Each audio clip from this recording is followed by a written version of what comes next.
At presyo ng mga pangunahing tulad ng bigas at gulay bahagyang tumaas ayon sa Department of Agriculture. Ang detalye sa ulat ni Noel Perfecto.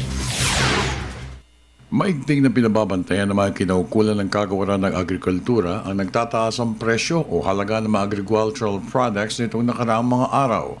Nais malaman ng mga ito kung anong dahilan kung bakit mabilis na nagbago ang halaga ng mga gulay tulad ng bawang, sibuyas, kamatis at iba pang mga umano'y pangsahog sa mga lutuing bahay. Hindi naman nagtaka si National Food Authority National Capital Region Director Piolito Santos sa biglaang pagtaas ng presyo ng mga bilihin.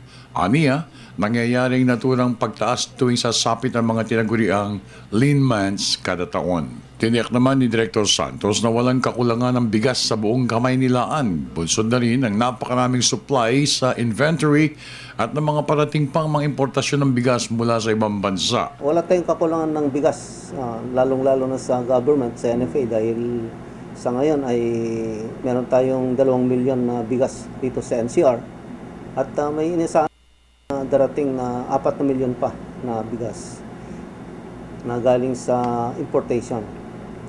Ngayon ay itong inventory namin at saka dun sa darating pang bigas ay sapat ito para matugunan ang pangailangan natin hanggang sa lean month season.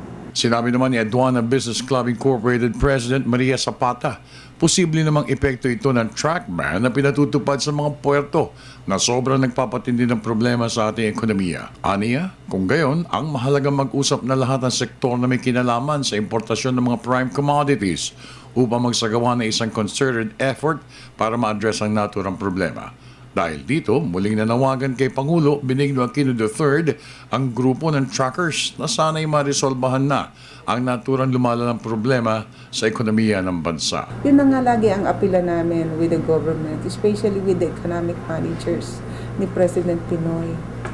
Really sit down, hindi naman ito talagang, hindi ito usapin na kami-kami, sila-sila, tayo-tayo. Dapat as a Dahil sobrang na-apektuhan sobra na.